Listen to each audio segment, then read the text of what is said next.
Hello दोस्तों, welcome to my channel चर्सी facts.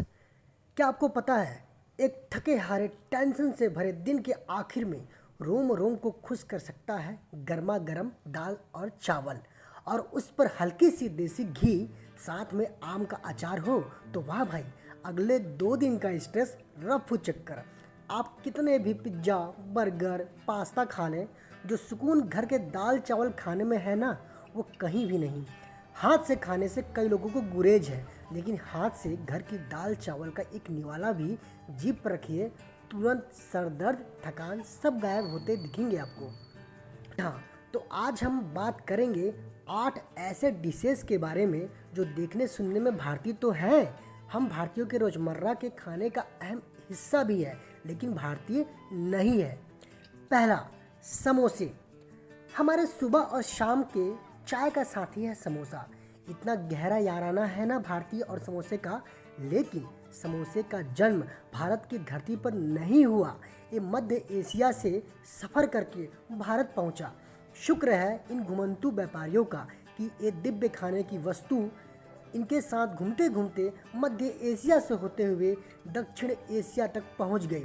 Delhi सल्तनत के शासनकाल में मिडिल ईस्ट के खान सामों ने हिंदुस्तानियों को समोसा चखाया और ये यहीं का होकर रह गया।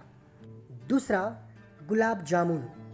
गुलाब जामुन की जगह कोई नहीं ले सकता, गाजर का हलवा भी नहीं। दिल पर पत्थर रखकर ये फैक्ट जाहिर करना पड़ रहा है कि गुलाब जामुन का जन्म भी भारत में नहीं हुआ, फारस की खाड़ी में हुआ था। ये फारसी शब्द गोल यानी कि फूल और आब यानी कि पानी से बना है। इस मिठाई का फारसी नाम लुकमत अल कादी था। इसके बनाने की विधि कुछ ऐसी थी, खोवे के छोटे छोटे गोलों को शहद में डुबाया जाता है और उस पर चीनी छिड़की जाती। तीसरा, दाल चावल। भारतीय घरों का शायद इससे कॉमन डिश कोई नहीं हो सकता। चाय के बाद अगर किसी व्यंजन को भारतीय घरों में ऊंचा ओहदा प्राप्त है तो वो है दाल और चावल। दोपहर के खाने में दाल और चावल बनते ही बनते हैं, बाकी कुछ और हो या ना हो, दाल चावल भी भारत की पैदाइश नहीं है। कहा जाता है कि पड़ोसी देश नेपाल ने हमें दाल और चावल खाना सिखाया। नेपाल के बाशिंदों ने सबसे पहले दाल और चावल को साथ में मिलाकर खाया था। ये कॉम्बिनेशन इतना हिट हो गया कि भारतीय घरों का सदस्य ही बन गया। चौथा, चिकन टिक्का मसाला। पंजाबी खाने का नाम लिया जाए और चिकन टिक्का दिमाग में ना आए, ऐसा हो सकता है क्या?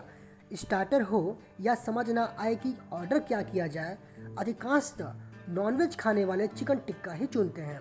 तो अब चौंकने के लिए तैयार हो जाइए, चिकन टिक्का भी भारतीय नहीं है। ग्लासगो स्कॉटलैंड में एक शेफ ने कस्टमर के आग्रह पर ड्राई चिकन को टमाटर की ग्रेवी में बनाया था और इस तरह चिकन टिक्का का जन्म हुआ। ब्रिटिश कुजीन का हिस्सा है चिकन टिक्का मसाला। पांचवा, फिल्टर कॉफ़ी। दक्षिण भारतीय कुजीन का अभिन्न हिस्सा बन गया है फिल्टर कॉफ़ी। गौरतलब है कि इस बेवरेज की उत्पत्ति यमन में हुई, दक्षिण भारत में नहीं। कहते हैं कि भारतीय सूफी संत बाबा बुदन मक्का गए थे और वो फिल्टर कॉफ़ी को यमन से भारत ले आए। सूफी संत यमन से 7 कॉफ़ी बीन्स भारत लाए और फिल्टर कॉफ़ी को हम भारतीयों ने तुरंत अपना लिया। छठवां, बिरयानी। बड़े ही दुख के साथ आपको बताना पड़ रहा है कि बिरयानी भी भारतीय नहीं है। कोलकाता की सड़कें हों या लखनऊ के नवाब की रसोई, बिरयानी एक ऐसी डिश है जिसका नाम सुनते ही सुकून सा आ जाता है। हम उनमें से नहीं हैं जो वेज बिरयानी के एग्जिस्टेंस पर सवाल करें। वो भी स्वादिष्ट है भाई, परंतु भारत के हर राज्य की मशहूर डिश बिरयानी पर्सियंस की ही देन है। फारसी शब्द बिरयान से बनी है, बिरयानी, जिसका मतलब है पकाने से पहले तलना। सातवां, राजमा। उत्तर पूर्वी खाने का अहम हिस्सा है राजमा चावल। उत्तर भारत के कुछ राज्यों के घरों में राजमा रोज बनता है। हॉस्टल्स के मेस वालों का भी पसंदीदा पकाओ व्यंजन है राजमा। राजमा जो हमारे प्लेट में परमानेंट सदस्य बन गया है, उसे पुर्तगाली भारत लाए थे। मैक्सिकन्स ने हमें राजमा को भिगोकर उबालकर खाना सिखाया। हालांकि हमने ही राजमा में मसाले डाले और उसे आज का रूप दे दिया, लेकिन ये भी बाहर से ही भारत में आया। आठवां, चाय। दिल टूट रहा है दोस्तों ये बताते हुए, लेकिन 19वीं शताब्दी के शुरुआत में अंग्रेजों ने भारत में चाय की खेती शुरू की।